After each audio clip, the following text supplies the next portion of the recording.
Hello friends, good morning. നമ്മുടെ reality സീരിയലിലേക്ക് എല്ലാവർക്കും സ്വാഗതം. അങ്ങനെ അമ്മയും മകളും, അതായത് വൈജയും ബബിത മോളും കൂടി ഇരുന്ന് സംസാരിക്കുക. വീട്ടിൽ നിന്ന് ഇറങ്ങുന്നതിൻ്റെ വിഷമം, ഞാനും കൂടെ പണിത വീടാത് എന്നൊക്കെ വൈജ പറയുമ്പോൾ, അമ്മ പണിതെന്നോ ചുമ്മാ തള്ളാൻ നിൽക്കല്ലമ്മ പറയുന്ന മകളോട്, എൻ്റെ ബുദ്ധിയും എൻ്റെ ഐഡിയാസൊക്കെ വീട്ടിലുണ്ടെന്ന്, ബെസ്റ്റ്, ഭയങ്കര പാർട്ട്ണർഷിപ്പാണ്, സമ്മതിച്ചു എന്ന് പറഞ്ഞ് ബബിത വൈജയോട് ദേഷ്യപ്പെടുന്നു. എനിക്കിനി അത് വേണ്ട, അത് അവൾ എടുത്തോട്ടെ, പക്ഷേ അധികം നാൾ അവിടെ കിടന്ന് നമ്മൾ സുഖിക്കത്തില്ല എന്നൊക്കെ പറയുവാണ് വൈജ. എൻ്റെ പ്രാക്കുണ്ട് അവളുടെ തലയ്ക്ക് മീതെന്നും പറഞ്ഞ് നിൽക്കുമ്പം ഒരിക്കലും ഗതി പിടിക്കത്തില്ല, മുടിഞ്ഞു പോകണമെന്നല്ലേ കുറേ കേട്ടിട്ടുണ്ടെന്ന് ബബിത പറയൂ കേട്ടോ. ആ സമയത്ത് ഒരു പേപ്പർ എടുത്ത് മകളെ കാണിച്ചു കൊടുത്തു. നീ ഇത് കണ്ടോ, തുറന്നു നോക്കാൻ പറഞ്ഞു. മകൾ അത് വായിച്ചു നോക്കി. ഇത് എഗ്രിമെൻ്റ് അല്ലേ അമ്മേ? ഞാൻ പുതുതായിട്ട് എടുത്ത വാടക വീടിൻ്റെ ഉടമ്പടിയാണ്. ഇവിടെ നിന്ന് ഇറങ്ങിയാൽ നേരെ അങ്ങോട്ടാണെന്ന് വൈജ പറയുന്നു. വൈജയന്തി ഒന്ന് തീരുമാനിച്ചതാണെന്ന് പറഞ്ഞ് നിൽക്കുമ്പം, അമ്മ വീട് കണ്ടോയെന്ന് ചോദിച്ചു മകള്. ഫോണിൽ ഫോട്ടോസും വീഡിയോസൊക്കെ കൊണ്ടുവന്ന് കാണിച്ചായിരുന്നു. അത് മകളെ കാണിച്ചു കൊടുക്കുക. മകൾക്ക് അതൊക്കെ കണ്ടപ്പോൾ അങ്ങ് ബോധിച്ചു, കൊള്ളാം എന്നും പറഞ്ഞിരിക്കുവാണ്.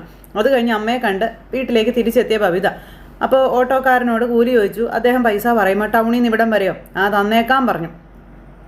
അങ്ങനെ അതേ നമ്മുടെ ബബിത കാശും കൊടുത്തു. ഓട്ടോക്കാരൻ അങ്ങ് പോവുകയും ചെയ്തു. അപ്പോൾ മനഃപൂർവ്വം ആ കാശ് മേടിച്ചതാണെന്ന് ബബിതയ്ക്ക് മനസ്സിലായി. വീട്ടിൽ ചെന്ന് കോളിംഗ് ബെല്ലടിച്ചു. കൃഷ്ണമോൾ വന്ന് വാതിൽ തുറന്നു. ചേച്ചിയെ കണ്ടു കഴിഞ്ഞപ്പോഴത്തേക്കും നോക്കി. ഞാൻ ഹോസ്പിറ്റലിൽ നിന്ന് ഇറങ്ങുമ്പോഴേ നല്ല മഴ, അപ്പോൾ ഇവിടെയും പെയ്തായിരുന്നു എന്ന് പറഞ്ഞു. നീ വല്ലതും കഴിച്ചായിരുന്നോ? ഇല്ല, ബബിതേച്ചിയും കൂടെ വന്നിട്ട് കഴിക്കാമെന്ന് വിചാരിച്ചിരിക്കുമായിരുന്നു. അതിന് ഇവിടെ വല്ലതും ഉണ്ടോ കഴിക്കാനെന്ന് ബബിത ചോദിക്കുമ്പം, അലീന ചേച്ചി ചോറും കറിയെല്ലാം വെച്ചിട്ടാണ് പോയതെന്ന് പറഞ്ഞു കൃഷ്ണ. അത് വല്ല കാര്യമൊന്നും അല്ല, അവളുടെ ജോലിയല്ലേ, അതൊക്കെ അവൾ ചെയ്യണമെന്ന് ബബിത.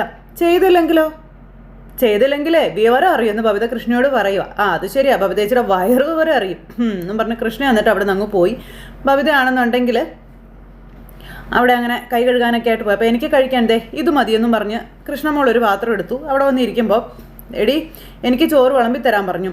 പിന്നെ തമ്പരാട്ടിയുടെ കൈ എവിടെ പോയെന്ന് ചോദിച്ചു കൃഷ്ണ. ഒരുപാട് അങ്ങ് നെകളിക്കരുതെന്ന് പറഞ്ഞു. അപ്പോഴേക്കും ആ കൊച്ചു കഴിക്കാൻ എടുത്ത് വെച്ച് തട്ടിപ്പറിച്ച് മേടിച്ചു ബബിത. അപ്പോൾ നാണാവില്ലേ നിങ്ങൾക്കെന്ന് ചോദിക്കുമ്പോൾ ഒരു നാണക്കേടും ഇല്ല. അപ്പോൾ കൈയും മെയ്യും ആണെങ്കിൽ ഒന്നും ചെയ്യരുത് കേട്ടോ, കള്ളി മടിച്ചി കുന്തക്കാലി എന്നും പറഞ്ഞുകൊണ്ട് നമ്മുടെ കൃഷ്ണ നേരത്തേക്കും ഫുഡ് എടുക്കാൻ അടുക്കളയിലേക്ക് പോയി. ഓക്കെ എല്ലാം വരവ് വെച്ചു എന്ന് പറഞ്ഞുകൊണ്ട് കൊണ്ടുവച്ച ഫുഡ് എടുത്ത് മിടുക്കിയായിട്ടിരുന്ന് കഴിക്കുക. കൃഷ്ണ അടുത്ത് വന്നിരുന്ന് ഇങ്ങനെ കഴിക്കുന്നു. അപ്പോൾ കുറച്ച് നീങ്ങിപ്പോയിരിക്കുക കൃഷ്ണ. നീ എന്താ അവിടെ പോയിരിക്കുന്നത്? അപ്പോൾ എൻ്റെ പാത്രത്തിൽ നിന്ന് നിങ്ങൾ കൈയിട്ട് വാരണ്ടാന്ന് പറഞ്ഞു കൃഷ്ണ ബബിതയോട്. അങ്ങനെ രണ്ടുപേരും കൂടെ ചോറൊക്കെ കഴിച്ച് അങ്ങനെ അവിടെ ഇരിക്കുമ്പം, അല്ല നീ അമ്മയുടെ കാര്യമൊന്നും ചോദിച്ചില്ലല്ലോ, ഞാൻ ഹോസ്പിറ്റലിൽ പോയിട്ട് വന്നതല്ലേ. ഇന്നലെ ഞാൻ അമ്മേനെ വിളിച്ചതാ, ഒരു വിശേഷവും ഇല്ല അമ്മയ്ക്ക് പ്രത്യേകിച്ച് പറയാനായിട്ട്. ഞാൻ ചെന്നപ്പോൾ എന്നോട് കുറേ തട്ടിക്കയറിയെന്ന് പറഞ്ഞു. എന്തിന്? അച്ഛനും അലീനയും കൂടി എറണാകുളത്ത് പോയില്ലേ, ആ വിവരം ഫോൺ ചെയ്തു പറയാത്തതിന്. എന്ന് പറഞ്ഞ കൃഷ്ണ അവിടെ ഇരിക്കുക. പിന്നെ നിന്നെയും കുറേ വഴക്ക് പറഞ്ഞു. ഒറ്റ എണ്ണത്തിന് അമ്മയോട് സ്നേഹമില്ലെന്നാണ് പറഞ്ഞതെന്ന് പറയുമ്പോൾ, അല്ല അമ്മ എങ്ങനെയാണ് അറിഞ്ഞത്? അമ്മ അലിൻ ചേച്ചി എറണാകുളത്തിൽ പോയ വിവരം കമലാൻറ്റി ഇന്ന് ഹോസ്പിറ്റലിൽ ചെന്നായിരുന്നെന്നാണ് പറഞ്ഞത്. അതിന് കമലാൻറ്റി എങ്ങനെ അറിഞ്ഞു അവർ പോയ കാര്യം? അതൊന്നും എനിക്കറിയാൻ മേല. പിന്നെ അമ്മ വേറൊരു കാര്യം കൂടി പറയാൻ പറഞ്ഞു. ഹോസ്പിറ്റലിൽ നിന്ന് ഡിസ്ചാർജ് ആകുമ്പോൾ താമസിക്കാനുള്ള വീട് സെറ്റായി എന്ന്. കൃഷ്ണ ഇത് കേട്ട് അന്തം വിട്ടിരിക്കുക. ശരിക്കും അങ്ങനെ പറഞ്ഞോ? അമ്മയുടെ ഫോണിലെ ആ വീടിൻ്റെ ഫോട്ടോസും വീഡിയോസും എല്ലാം ഉണ്ടായിരുന്നു. അതൊക്കെ അമ്മ എനിക്ക് കാണിച്ചു തന്നെന്ന കാര്യവും ബബിത കൃഷ്ണയോട് പറയുക. പിന്നെ എഗ്രിമെൻറ്റിൻ്റെ ഫോട്ടോ കോപ്പി എല്ലാം എന്നെ കാണിച്ചു തന്നെന്നും പറഞ്ഞു. കൃഷ്ണയ്ക്കത് ഭയങ്കര വിഷമമായി കേട്ടോ. അപ്പോൾ കൃഷ്ണയ്ക്കാണെങ്കിൽ ഭയങ്കര സങ്കടം. അപ്പോൾ അമ്മേനെ ഇങ്ങോട്ടില്ലല്ലേ? ഇല്ല, അമ്മേനെ ഇങ്ങോട്ട് എന്തിനാ വരുന്നത്? അലീന ഈ വീട്ടിലുള്ളിടത്തോളം കാലം ആ ഗേറ്റിനിപ്പുറത്ത് കാലുകുത്തില്ല എന്ന് ശപഥം ചെയ്തേക്കുക അമ്മ. അപ്പോൾ ഈ കുടുംബം സ്പ്ലിറ്റ് ആകാൻ പോവല്ലേ എന്ന് കൃഷ്ണ ചോദിച്ചു. അപ്പോൾ ഉറപ്പിച്ചോ? അത് തന്നെ നടക്കാൻ പോണേ, അത് തന്നെയാണ് നടക്കുന്നത്.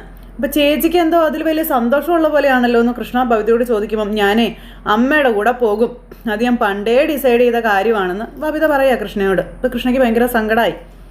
നമ്മൾ ഒരുമിച്ച് നിന്നാലല്ലേ ചേച്ചി അമ്മ ചെയ്തത് തെറ്റാണെന്ന് അമ്മയ്ക്ക് തോന്നത്തുള്ളൂ എന്ന് കൃഷ്ണ ചോദിക്കുമ്പം, ഒന്നിച്ചൊക്കെ നിൽക്കണം, അത് അമ്മയുടെ കൂടെയാണ് നമ്മൾ നിൽക്കേണ്ടതെന്ന് ബബിത പറഞ്ഞു കൊടുക്കുന്നു. നീയും കൂടെ വരണം, അതാ ചെയ്യേണ്ടത്.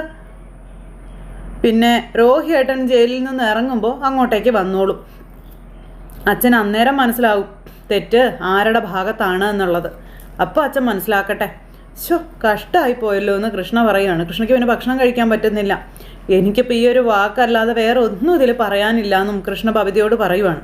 അങ്ങനെ ഫുഡും കഴിച്ച് ബബിത വയറ് നിറച്ചങ്ങനെ ഇരിക്കുക. ഇത് കഴിഞ്ഞ് പിന്നെ കാണിക്കുന്ന DSP സാറിനെ കേട്ടോ. അദ്ദേഹത്തിൻ്റെ മുന്നിലേക്ക് ബാലിൻ്റെ ശുപാർശ പ്രകാരം അദ്ദേഹത്തിൻ്റെ മരുമകനും അദ്ദേഹത്തിൻ്റെ അച്ഛനും ഒക്കെ കൂടെ അങ്ങോട്ടേക്ക് ചെന്നിരിക്കുക. ബാലനും ഉണ്ട്, അലീനയും ഉണ്ട്. അപ്പോൾ സാറേ, അതൊരു പരാതിയുടെ രൂപത്തിൽ സംഭവങ്ങൾ എഴുതിയതേ ഉള്ളൂ കേട്ടോ സാർ. അതിൽ പറഞ്ഞിരിക്കുന്ന കാര്യങ്ങളൊക്കെ സത്യമാണെന്ന് ബാലൻ ഇങ്ങനെ പറയാം. അപ്പോൾ എനിക്കത് മനസ്സിലായെന്നും അപ്പം നിന്നെയല്ലേ ഞാനൊന്ന് സ്റ്റേഷനിൽ ഒന്ന് കസ്റ്റഡിയിൽ നിന്ന് വിട്ടയച്ചെന്ന് അലീനയോട് സാർ ചോദിച്ചു. അപ്പോൾ അതെ സാർ, അതേന്ന് പറഞ്ഞു. അപ്പോൾ നീ അത് കഴിഞ്ഞ് ആ പെൺകുട്ടിയുടെ കോളനിയിലേക്ക് പോയല്ലേ എന്ന് ചോദിച്ചു. സാർ, അത് ഞാൻ പോയായിരുന്നു എന്ന് പറഞ്ഞു. അവരെല്ലാവരും കൂടെ ചേർന്ന് നിന്നെ വളഞ്ഞിട്ട് മണ്ണെണ്ണ ഒഴിച്ച് കത്തിക്കാനൊക്കെ ശ്രമിച്ചെന്ന് കേട്ടല്ലോ. അപ്പോൾ അലീന, അത് അവർ തെറ്റിദ്ധരിച്ച് ചെയ്തു പോയതാണെന്ന് അലീന സാറിനോട് പറയാം. വല്ല കാര്യം ഉണ്ടായിരുന്നോ? എന്തിനാ നീ അവിടെ പോയത്? ആ പെണ്ണിൻ്റെ വീട്ടുകാരുമായി കേസ് ഒത്തുതീർക്കാൻ പോയതാണോ എന്ന് ചോദിക്കുമ്പം അയ്യോ, ഞാൻ ആ കുട്ടിയെ കെയർ ചെയ്യാൻ വേണ്ടി പോയതാണെന്ന കാര്യം അലീന പറയുക.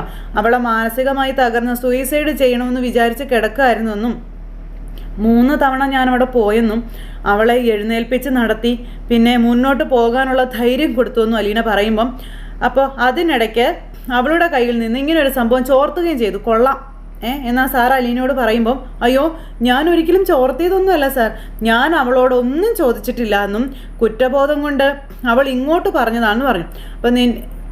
അപ്പോൾ നിന്നെ കൊല്ലാൻ ശ്രമിച്ചവരുടെ പേരിൽ കേസെടുക്കാൻ വേണ്ടി പോലീസ് വന്നപ്പോൾ നീ പരാതിയില്ലെന്നും പറഞ്ഞ് അവരെ തിരിച്ചയച്ചില്ലേ എന്ന കാര്യം സാർ അലീനയോട് ചോദിക്കുക. അപ്പോൾ അലീന ഇങ്ങനെ ബാലനെ നോക്കുക. നിന്നെ തല്ലിയവരെയും കൊല്ലാൻ ശ്രമിച്ചവരെയും പിടിച്ച് ലോക്കപ്പിലിട്ട പോലീസ് വെറും വിഡ്ഢികളായല്ലേ? അയ്യോ, അവരൊക്കെ ചെറുപ്പക്കാരല്ലേ സാർ, അവരുടെ ജീവിതം പോലീസ് സ്റ്റേഷനിലും കോടതിയിലും കയറ്റി നശിപ്പിക്കണ്ടല്ലോ എന്ന് വിചാരിച്ചാൽ ഞാനെന്നൊക്കെ അലീന ഇങ്ങനെ പറയുമ്പോൾ അവർ അങ്ങോട്ടും ഇങ്ങോട്ടും നോക്കുക. എല്ലാവരെയും മാപ്പാക്കി വിടാനാണെങ്കിൽ പിന്നെ എന്തിനാ പോലീസും കോടതിയും എന്നാൽ സാർ അലീനയോട് ചോദിച്ചു. അപ്പോൾ അലീനയ്ക്ക് ഭയങ്കര ടെൻഷനായി. ഭയങ്കരമായിട്ട് അലീന പേടിച്ചിങ്ങനെ ഇരിക്കും കേട്ടോ. അങ്ങനെ വീണ്ടും ആ സാർ ആ പേപ്പറും കാര്യങ്ങളെല്ലാം എടുത്ത് ഇങ്ങനെ വായിച്ചു നോക്കി. എല്ലാം നോക്കി കഴിഞ്ഞപ്പം ഇതിൻ്റെ പ്രശ്നം എന്താണെന്ന് കുര്യച്ചന് അറിയാമെന്ന് ചോദിച്ചു. ആ പെൺകുട്ടി പോലീസിന് കൊടുത്ത ആദ്യത്തെ മൊഴി രോഹിത് ബാലചന്ദ്രനും മാനഭംഗപ്പെടുത്തി എന്ന് പറഞ്ഞിട്ടുള്ളതാണ്. പക്ഷേ ആ പെൺകുട്ടി തന്നെ അലീനയോട് സത്യം പറഞ്ഞില്ലേ എന്ന് ആ അങ്കിളി ചോദിച്ചു. അതുകൊണ്ട് ഒരു കാര്യമില്ലല്ലോ എന്ന് പോലീസുകാർ. പെൺകുട്ടി കോടതിയിൽ തിരുത്തി പറയോ? ഇല്ല. അപ്പോൾ TV ചാനലുകാരോട് ആ കുട്ടി തിരുത്തി പറയോ? ഇല്ല. പത്രക്കാരോട് ആ കുട്ടി പറയോ? അതും ഇല്ല.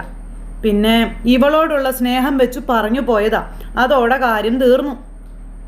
എന്നാലും കുറ്റം ചെയ്യാത്തൊരാളെ എന്ന് പറഞ്ഞ് ബാലൻ പറയുമ്പം അങ്ങനെ അങ്ങ് വെളുപ്പിക്കണ്ട എന്നാ പോലീസുകാരൻ ബാലേട്ടനോട് പറയാം. അവൻ എന്തിനാ അവരുടെ കൂടെ ആ വീട്ടിൽ പോയത്? അതിന് ആവശ്യം ഉണ്ടായിരുന്നു അവന്? അപ്പോൾ ആ ഒരു ഗ്യാങ്ങിൽ അവനും ഇല്ലായിരുന്നു എന്ന് ചോദിച്ചു. അതിനൊന്നും ബാലേട്ടൻ മറുപടി ഇല്ല. അവിടെ ചെന്നപ്പോൾ മനസ്സിലായി സംഗതി ഉദ്ദേശിച്ചതിനേക്കാളും വഷളാണെന്ന്. പിന്നെ എസ്കേപ്പ് ആവാൻ നോക്കി. അതല്ലേ സംഭവിച്ചത്. ഈ ചാർജ് ചെയ്തിരിക്കുന്ന കുറ്റം ചെയ്തിട്ടില്ലല്ലോ അച്ഛാ എന്ന് പറഞ്ഞപ്പം ജോബിച്ച കല്ല് കയ്യിൽ നിന്ന് പോയി, അതിജീവിതയുടെ വാക്കിനാണ് വിലയെന്ന് ആ പോലീസുകാരൻ ഇങ്ങനെ പറയും. അപ്പോൾ ബാലനാകെ നിരാശനായിട്ട് ഇങ്ങനെ ഇരിക്കുവാണ്. അതിനപ്പുറത്ത് ഒന്നും വില പോകത്തില്ല എന്നും അദ്ദേഹം പറയുമ്പോൾ പക്ഷേ ആ പെൺകുട്ടി തന്നെ അലീനയോട് സത്യം പറഞ്ഞില്ലേ എന്ന് ചോദിച്ചു. അതുകൊണ്ട് എന്താ കാര്യം? പോലീസ് ചോദ്യം ചെയ്യുമ്പോൾ കുത്തിക്കൊന്ന കത്തി വരെ എടുത്ത് കാണിച്ച് ഞാനാ സാറെ കൊന്നെന്ന് പറയുന്നവൻ കോടതി ചെല്ലുമ്പോൾ എന്താ പറയുന്നത്? ഞാൻ നിരപരാധിയാണ്, ഒരു തെറ്റും ചെയ്തിട്ടില്ല എന്നല്ലേ പറയാറ്. കോടതിയിൽ പറയുന്ന മൊഴിക്കാണ് വില. അപ്പോൾ ഇത് നടക്കുന്ന കാര്യമല്ല അല്ലേ? അപ്പോൾ ആ പെൺകുട്ടിയുടെ അച്ഛൻ, പാർട്ടി നേതാവ്, സമുദായ പ്രമാണിയും വന്നിട്ടുണ്ടായിരുന്നു എന്നെ കാണാനായിട്ട്. അപ്പോൾ ഇവരെല്ലാവരും അന്തം വിട്ടിങ്ങനെ നോക്കുക. അവർ പറഞ്ഞു പ്രതിയുടെ വീട്ടുകാർ പല കള്ളങ്ങളും പ്രചരിപ്പിച്ച് പ്രതിയെ രക്ഷപ്പെടുത്താൻ ശ്രമിക്കുന്നുണ്ടെന്നുള്ളതാണെന്ന കാര്യം പോലീസുകാരൻ പറഞ്ഞു. പ്രതിയുടെ വീട്ടിൽ നിന്നും അപ്പോൾ യുവതി അതിജീവിതയുടെ വീട്ടിലേക്ക് അയച്ച് പ്രലോഭിപ്പിക്കാനും ഭീഷണിപ്പെടുത്താനും ശ്രമിച്ചു എന്നൊക്കെയാണ് പറഞ്ഞതെന്നുള്ള കാര്യവും പറയുക. പോലീസ് പ്രതിയെ രക്ഷപ്പെടുത്താൻ കൂട്ടുനിന്നാൽ പ്രക്ഷോഭം സംഘടിപ്പിക്കും, സമരം ചെയ്യും, അങ്ങനെ ചില താക്കീതുകൾ വരെ നൽകും. അപ്പോൾ എൻ്റെ മകൻ കുറ്റം ചെയ്യാതെ ശിക്ഷ അനുഭവിക്കുന്നതിൽ ഒരു അനീതി ഇല്ലേ സാറെന്ന് ബാലൻ ചോദിക്കുമ്പം നിങ്ങൾ കോടതിയിൽ ചെന്നതിനെപ്പറ്റി പറയാൻ പറഞ്ഞു. പോലീസ് ആ പെൺകുട്ടിയോട് ഉപദ്രവിക്കാത്തവനെ നീ ഒഴിവാക്കണം, നീ എല്ലാവരോടും സത്യം പറയണം എന്ന് പറഞ്ഞ് നിർബന്ധിച്ചാൽ നാളെ ചാനലുകളിലും പത്രങ്ങളിലും ഒക്കെ വാർത്ത വരുമെന്ന കാര്യം പറയാം. പോലീസ് വൻതുക കൈക്കൂലി വാങ്ങി പ്രതിയെ രക്ഷപ്പെടുത്താൻ വേണ്ടിയിട്ട് അതിജീവിതയെ ഭീഷണിപ്പെടുത്തുന്നു, മൊഴി മാറ്റി പറയാൻ പ്രേരിപ്പിക്കുന്നു എന്നൊക്കെ ആയിരിക്കും വരാൻ പോകുന്ന ന്യൂസ്. അതൊക്കെ കേട്ടപ്പോൾ വല്ലാതായിട്ട് ഇങ്ങനെ ഇരിക്കുകയാണ് ബാലൻ. പോലീസ് എന്തിനാ വെറുതെ കടന്നൽക്കൂട്ടിൽ പോയി തലയിടുന്നത്? അതിൻ്റെ ആവശ്യമുണ്ടോ? അപ്പോൾ കാര്യം മനസ്സിലായില്ലേ എന്നവർ ചോദിച്ചു അങ്ങോട്ടും ഇങ്ങോട്ടും. അപ്പോൾ പോലീസിൽ ഇതിനൊന്നും ചെയ്യാനില്ല എന്നും പറഞ്ഞ് അവർ പറഞ്ഞു വിട്ടു. പിന്നെ ബാലനും അതുപോലെ അലീനയും കൂടെ തിരിച്ച് വീട്ടിലേക്ക് വരും. അപ്പോൾ വിവരം അറിയാൻ വേണ്ടി കൃഷ്ണ കാത്തിരിക്കുകയായിരുന്നു. അപ്പോൾ അവതൊക്കെ ഒന്നും പ്രശ്നമൊന്നുമില്ല. നീ എന്താ വന്നിട്ട് ഡ്രസ്സൊന്നും മാറാത്തേന്ന് ചോദിച്ചു. അപ്പോൾ ചേച്ചി അച്ഛനും വരാൻ നോക്കിയിരിക്കായിരുന്നു എന്ന് കൃഷ്ണ പറഞ്ഞപ്പോൾ വന്ന ഡ്രസ്സ് മാറാൻ പറഞ്ഞു. എറണാകുളത്ത് പോയിട്ട് എന്താ ചേച്ചിയെന്ന് ചോദിച്ചു. ആ വഞ്ചി എപ്പോഴും തിരുനക്കര തന്നെ എന്നൊരു പഴഞ്ചൊല്ലി കേട്ടിട്ടുണ്ടോ? ഇല്ല ചേച്ചി. ആ നീ വാ ചായ തരാം എന്ന് പറഞ്ഞ് അലീന എന്നിട്ട് അവരെയും കൂട്ടി അങ്ങോട്ടേക്ക് കയറി പോകുന്നു. ബാലൻ ഫോണും വിളിച്ച് അകത്തേക്ക് കയറി പോവുക. അപ്പോൾ ബബിത അച്ഛാ എന്ന് പറഞ്ഞ് ഓടി പുറകെ ചെന്നു. വിവരങ്ങൾ ചോദിച്ചു. ഒന്നും നടക്കില്ല മോളെ എന്ന് പറഞ്ഞു. അവരുടെ ഹെൽപ്പൊന്നും കിട്ടിയില്ല അച്ഛാ എന്ന് ചോദിച്ചപ്പം അവരെല്ലാവരും ആത്മാർത്ഥമായിട്ട് തന്നെ സഹകരിച്ചു. എൻ്റെ കൂടെ DYSPയുടെ ഓഫീസ് വരെ വന്ന് അയാളുമായിട്ട് സംസാരിക്കുകയും ചെയ്തു. അച്ഛൻ ഇരിക്കുക എന്നും പറഞ്ഞിട്ട് ബബിത ഭയങ്കര സ്നേഹം അച്ഛനോട്. അപ്പോൾ DYSP ആണ് അച്ഛാ സമ്മതിക്കാത്തേ? എന്താ അച്ഛാ സംഭവം? ആ പെണ്ണിൻ്റെ വീട്ടുകാരും സമുദായക്കാരും പാർട്ടിക്കാരും ഒക്കെ അടവൻ്റായിട്ട് നിൽക്കുകയാണെന്നാണ് പറഞ്ഞത്. അവർക്ക് എന്നതാ വേണ്ടത്? പൈസയാണോ എന്ന് ബബിത ചോദിക്കുമ്പം പൈസ വേണമെങ്കിൽ നമുക്ക് കൊടുക്കാറുന്നില്ലേ? അതല്ല, അവർക്ക് രക്തമാണ് വേണ്ടത്. പിന്നെ നമ്മൾ എന്ത് ചെയ്യാനാ എന്ന് ചോദിച്ചുകൊണ്ട് ഇങ്ങനെ ബാലൻ എന്നേരം ചോദിക്കാം. അവർ ഒറ്റക്കെട്ടാ, നമ്മൾ തകർന്ന് കാണണം, അത്രേ ഉള്ളൂ എന്ന് പറഞ്ഞു. ആ പെണ്ണിന് സത്യം പറയാൻ പറ്റത്തില്ലേ എന്ന് ബബിത ചോദിക്കുമ്പം അവളെ കൊണ്ട് പറയിപ്പിക്കത്തില്ലെന്ന് പറഞ്ഞു ബാലൻ. അതെ, പോലീസിന് ഒന്നും ചെയ്യാൻ പറ്റത്തില്ല അച്ഛാ. ശരണ്യയുടെ മൊഴി തിരുത്തി പറയിക്കാൻ അവർക്കും തീരെ താല്പര്യമില്ല മോളെ. ഇനിയിപ്പോൾ എന്നാ ചെയ്യും എന്ന് പറഞ്ഞുകൊണ്ട് ഇങ്ങനെ ഇരിക്കുമ്പോഴത്തേക്കും കൃഷ്ണ അങ്ങോട്ടേക്ക് വന്നു. കൃഷ്ണ വന്ന് അച്ഛയുടെ മുന്നിലിരിക്കുക. അപ്പോൾ അച്ഛനും മോളും കൂടി ഇങ്ങനെ അവിടെ ഇരിക്കുന്നു. ആ സമയത്ത് അച്ഛാ വേറെ എന്നതെങ്കിലും വഴി നോക്കാം അച്ഛാ, അച്ഛൻ ധൈര്യമായിട്ടിരിക്കാൻ കൃഷ്ണ പറയുമ്പം അലീന അങ്ങ് വന്നു. അവസാനത്തെ കച്ചിത്തുരുമ്പെ പിടിക്കാൻ പോയതാ, അത് നഷ്ടപ്പെട്ടു പോയി എന്ന കാര്യം ബാലൻ ഇങ്ങനെ ഇവരോട് പറയുന്നു. ഇനിയൊരു വഴിയും ഞാൻ കാണുന്നില്ല എന്നും പറഞ്ഞു. ആ സമയത്ത് അച്ഛൻ വിഷമിക്കാതിരിക്കാൻ അലീന ബാലനോട് പറയുവാണ്. മോളെ ഇങ്ങനെ ഭംഗിവാക്ക് പറയുക എന്നുള്ളതല്ലാതെ എന്തെങ്കിലും ഗുണമുണ്ടോ എന്ന് ചോദിക്കുമ്പം ഞാൻ ഭംഗിവാക്കൊന്നും അല്ല അച്ഛാ പറഞ്ഞത്. പിന്നെ അപ്പോൾ ഇവരെല്ലാവരും ഇങ്ങനെ അലീനെ തന്നെ ഉറ്റു നോക്കുക. ഇനി എന്തെങ്കിലും അത്ഭുതം നടക്കുമെന്ന് തോന്നണുണ്ടോ എന്ന് ചോദിക്കുമ്പം ഞാൻ പറയുമ്പോൾ അച്ഛൻ തെറ്റായിട്ട് അതിനെ കാണരുത് എന്ന് അലീന ബാലനോട് പറയാം. എനിക്ക് ആ പെൺകുട്ടിയുടെ മനസാക്ഷിയിൽ വിശ്വാസം ഉണ്ടച്ചാ എന്ന് അലീന ബാലനോട് പറയുക കേട്ടോ. അപ്പോൾ ഇവർ അങ്ങോട്ടും ഇങ്ങോട്ടും നോക്കുന്നു. ശരണ്യയുടെ കാര്യം അച്ഛാ ഞാൻ പറഞ്ഞത്. അപ്പോൾ ബാലനൊന്നും മിണ്ടിയില്ല. അലീനെ നോക്കിക്കൊണ്ട് ഇങ്ങനെ ഇരിക്കുക കൃഷ്ണയും. വേറൊന്നും കൊണ്ടല്ല അച്ഛൻ ഞാനത് പറയുന്നത്, ഞാൻ അത്രയ്ക്ക് സ്നേഹം അവൾക്ക് കൊടുത്തിട്ടുണ്ടെന്നുള്ള കാര്യം അലീന ബാലനോട് പറയുവാണ്. അപ്പോൾ ബാലൻ്റെ വാക്കുകൾ അവിടെ ചലിക്കാതെയായി, പറയാൻ വാക്കുകളില്ലാതെയായി എന്ന് പറഞ്ഞൊരു ദീർഘനിശ്വാസത്തോടെ നമ്മുടെ ബാലൻ അവിടെ ഇരിക്കുവാണ്. അപ്പോൾ കോടതിയിൽ ആ കൊച്ചുള്ളത് പറയുമെന്നാണ് അലീനയുടെ ഇപ്പോഴത്തെ വിശ്വാസം. ഇതേ സമയം അലീന തൻ്റെ മുറിയിൽ വന്നു, ബാഗൊക്കെ എടുത്ത് വെച്ചു, ഫ്രഷായി. അപ്പോഴേക്കും അലീനയുടെ ഫോണിലേക്ക് ഒരു കോള്. അപ്പോൾ അലീന ആ കോൾ എടുത്തു. നോക്കുമ്പോൾ നമ്മുടെ രേവതിക്കുട്ടി. നല്ല പാർട്ടിയാ. ഞാൻ കോളേജിൽ നിന്ന് വന്ന് നോക്കുമ്പോൾ ആട് കിടന്നെടുത്ത് പൂട പോലും ഇല്ല എന്ന് പറഞ്ഞു. അപ്പോൾ എടി മോളെ ഞങ്ങൾക്ക് പെട്ടെന്ന് ഇങ്ങ് പോരേണ്ടി വന്നടി, അതുകൊണ്ടാ എന്നും പറഞ്ഞുകൊണ്ട് ഇങ്ങനെ പറയുക കേട്ടോ. ആൻറ്റി അങ്ങളും അടിച്ചോ അതോ ഇവിടെ നിൽക്കാൻ പറ്റത്തില്ല എന്ന് പറഞ്ഞോ എന്നൊക്കെ ചോദിക്കുമ്പോൾ എടി ഞങ്ങൾ വന്നതേ വേറൊരു കാര്യത്തിന് വേണ്ടിയിട്ടായിരുന്നു. അവിടുന്ന് കുര്യച്ചൻ സാറിൻ്റെ വീട്ടിൽ പോകണമായിരുന്നു എന്ന് പറയുമ്പോൾ കണ്ടോ ഞാനെവിടെ ഉണ്ടായിരുന്നെങ്കിൽ ഞാനും കൂടെ വന്നേനെന്ന് അലീനയോട് രേവതിക്കുട്ടി പറയുക. അന്നേരം അങ്ങനെയുള്ളൊരു യാത്രയൊന്നും ആയിരുന്നില്ലല്ലോ മോളെ, അത് രോഹിത്തിനെ എങ്ങനെയെങ്കിലും രക്ഷപ്പെടുത്തി എടുക്കാൻ വേണ്ടി അച്ഛൻ്റെ മനസ്സിൽ തോന്നിയൊരു ബുദ്ധിയാണ് അതെന്ന് പറഞ്ഞു. എന്നിട്ട് രക്ഷപ്പെടുത്തി എടുത്തോ ചേച്ചി? അതൊന്നും നടന്നില്ല മോളെ. ഞങ്ങൾ കുര്യച്ചൻ സാറിൻ്റെ മകൻ ജോബിച്ചൻ സാറിനെയും കൂട്ടി പാലായിലേക്ക് വന്നായിരുന്നു. അപ്പോൾ DYSP സാറിനെ കണ്ട് സംസാരിക്കുകയും ചെയ്തു. അപ്പോൾ DYSP സാർ എന്താ പറഞ്ഞേ? പുള്ളിക്കാരൻ വേണ്ട പോലെ പ്രഷർ ചെലുത്തിയ ആ ശരണ്യ സത്യം പറയത്തില്ലേ ചേച്ചി? പോലീസിന് അങ്ങനെയൊന്നും ചെയ്യാൻ പറ്റത്തില്ല മോളെ. ശരണ്യ കൊടുത്ത മൊഴിയുടെ അടിസ്ഥാനത്തിൽ എന്തെങ്കിലും അവർക്ക് ചെയ്യാൻ പറ്റത്തുള്ളൂ എന്നുള്ള കാര്യം പറയുക അലീന. അപ്പോൾ അത് പരാജയപ്പെട്ടു. ഇനിയിപ്പോൾ എന്താ ചേച്ചി ഒരു മാർഗമെന്ന് ചോദിച്ചപ്പോൾ ഇനിയിപ്പോൾ എന്ത് ചെയ്യാനാ, നമുക്കൊന്നും ചെയ്യാനില്ല എന്ന് പറഞ്ഞു. ആ വീട്ടുകാരെന്നാ മനുഷ്യരെ ചേച്ചി, അവരോർക്കണ്ടേ അവരുടെ മകളെ ചേച്ചിയല്ലേ പോയി ഹെൽപ്പ് ചെയ്തേ എന്നൊക്കെ ഇങ്ങനെ ചോദിച്ചപ്പം അവരുടെ ഒന്നും കയ്യിലല്ല കാര്യങ്ങൾ. അവരുടെ പുറകെ നടക്കുന്ന കുറേ പേരുണ്ട് മോളെ, ചോര കൊതിയന്മാർ. അവരാണ് ഇതിനകത്ത് പ്രശ്നക്കാരൻ. ശരണ്യയുടെ അമ്മയൊക്കെ നല്ലൊരമ്മയാ, അച്ഛനും കുഴപ്പക്കാരനൊന്നും അല്ല. പക്ഷേ ആ ശരണ്യയ്ക്ക് ചിന്തിക്കാവുന്നല്ലേ ഉള്ളൂ ചേച്ചി. അവൾക്ക് ഇങ്ങനെയൊക്കെ വന്നു, ഒരുത്തനെ വിശ്വസിച്ച് പോയതിൻ്റെ ഫലവാ അവൻ ചതിച്ചു. അതിൻ്റെ പേരിൽ ഞാൻ വേറൊരാളെ കള്ളം പറഞ്ഞ് ചതിക്കരുത് എന്നവൾക്ക് ചിന്തിച്ചുകൂടെ ചേച്ചി എന്നൊക്കെ ചോദിക്കുമ്പം അവൾ അങ്ങനെയൊക്കെ വിചാരിക്കേണ്ടതാണ്. മറ്റുള്ളവർ അതിനവളെ സമ്മതിക്കണ്ടേ മോളെ? അതിനാരും സമ്മതിക്കുന്നില്ല. എല്ലാവരും കൂടെ നിർബന്ധിച്ചാ അവൾ എന്നാ ചെയ്യാനാ? അവൾക്ക് ആരെയും ദ്രോഹിക്കണമെന്നൊന്നുമില്ല. നിന്നെപ്പോലെ തന്നെയാ അവളും. അവളൊരു പാവ. അവളെ കണ്ടപ്പോഴേ എനിക്ക് ശരിക്കും നിന്നെ മോളെ ഓർമ്മ വന്നതെന്നുള്ള കാര്യമൊക്കെ ഇങ്ങനെ അലീന നേരം പറയുവാണ്. കുറച്ച് അനുഭവിക്കട്ടെ അല്ലേ ചേച്ചി, അത്ര നിഷ്കളങ്കനൊന്നും അല്ലല്ലോ. പോയി ഓരോന്നിലും ചാടിയിട്ടല്ലേ ചേച്ചിയെ മുറിയിലിട്ട് അടച്ചിട്ട് റേപ്പ് ചെയ്യാൻ നോക്കിയവനല്ലേ എന്നൊക്കെ പറയുമ്പോൾ അത് ആ ഹരിയുടെ കൂട്ടുകെട്ട് കൊണ്ട് സംഭവിച്ചു പോയ കാര്യങ്ങളാ മോളെ. ഇതും കരിയുടെ കൂട്ടുകെട്ടിൻ്റെ ഭാഗമാണല്ലോ. അല്ലെങ്കിൽ പിന്നെ ഇയാളെന്നത്തിനാ മറ്റോമാരുടെ കൂടെ ചാടി പോയത്?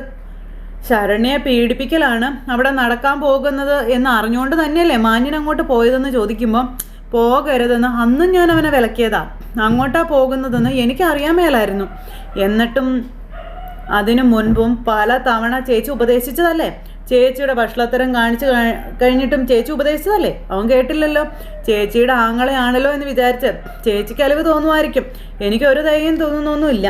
ഞാനാണ് ജഡ്ജിയെങ്കിലേ ജാമ്യവും കൊടുക്കത്തില്ല, ഒരു മണ്ണയും കട്ടയും കൊടുക്കത്തില്ല എന്നൊക്കെ പറഞ്ഞുകൊണ്ട് ഇങ്ങനെ പറഞ്ഞപ്പം ആഹാ നന്നായി, നിന്നെ ആരും ജഡ്ജി ആക്കാതിരുന്നതെന്ന് അലീന. അപ്പം എന്നെ കളിയാക്കൊന്നും വേണ്ട, ഞാൻ ചിലപ്പോൾ ജഡ്ജി ആയെങ്കിലോ. ഡിഗ്രി കഴിഞ്ഞ് LLBക്ക് പഠിച്ച് ഒരു അഡ്വക്കേറ്റായിട്ട് പ്രാക്ടീസ് ചെയ്ത് അങ്ങനെയൊക്കെ ആയാലോ. അപ്പം ചുമ്മാ പറഞ്ഞാൽ പോരാ, ആകണം എന്ന് അലീന പറയാം. ആദ്യം ഞാൻ പോയി ആൻറ്റിക്ക് ചായ ഇട്ട് കൊടുക്കട്ടെ, ചേച്ചിയോട് ഞാൻ മിണ്ടത്തേ ഇല്ലയെന്ന് വിചാരിച്ചോ പിണങ്ങിയിരിക്കുമായിരുന്നു എന്നൊക്കെ ഇങ്ങനെ പറഞ്ഞപ്പോൾ ആഹാ കൊള്ളാലോ, ഇനി ഇങ്ങനെ എന്നോട് കാണിക്കല്ലേ. ഇതിന് പകരമായിട്ട് ഇവിടെ വന്ന് 2 ദിവസമെങ്കിലും താമസിക്കണം, ഒരു ശനി ഒരു ഞായറും. ഓക്കെ ആയിക്കോട്ടെ, നിൻ്റെ ഇഷ്ടം പോലെ നടക്കട്ടെ. അപ്പോൾ ശരി ചേച്ചി, ഓക്കെ ബായ് എന്ന് പറഞ്ഞു ഫോൺ അങ്ങ് കട്ട് ചെയ്തു. അല്ലെങ്കിൽ ഇങ്ങനെ തന്നെ അനിയത്തിക്കുട്ടി പറ്റി വിചാരിച്ച് അവിടെ അങ്ങനെ നിൽക്കുന്നിടത്ത് ഇന്നത്തെ കഥ അവസാനിച്ചു. അപ്പോൾ എല്ലാവരും കാണണം കേട്ടോ. എല്ലാവർക്കും നല്ലൊരു ദിവസം ആശംസിക്കണേ. ടാറ്റാ.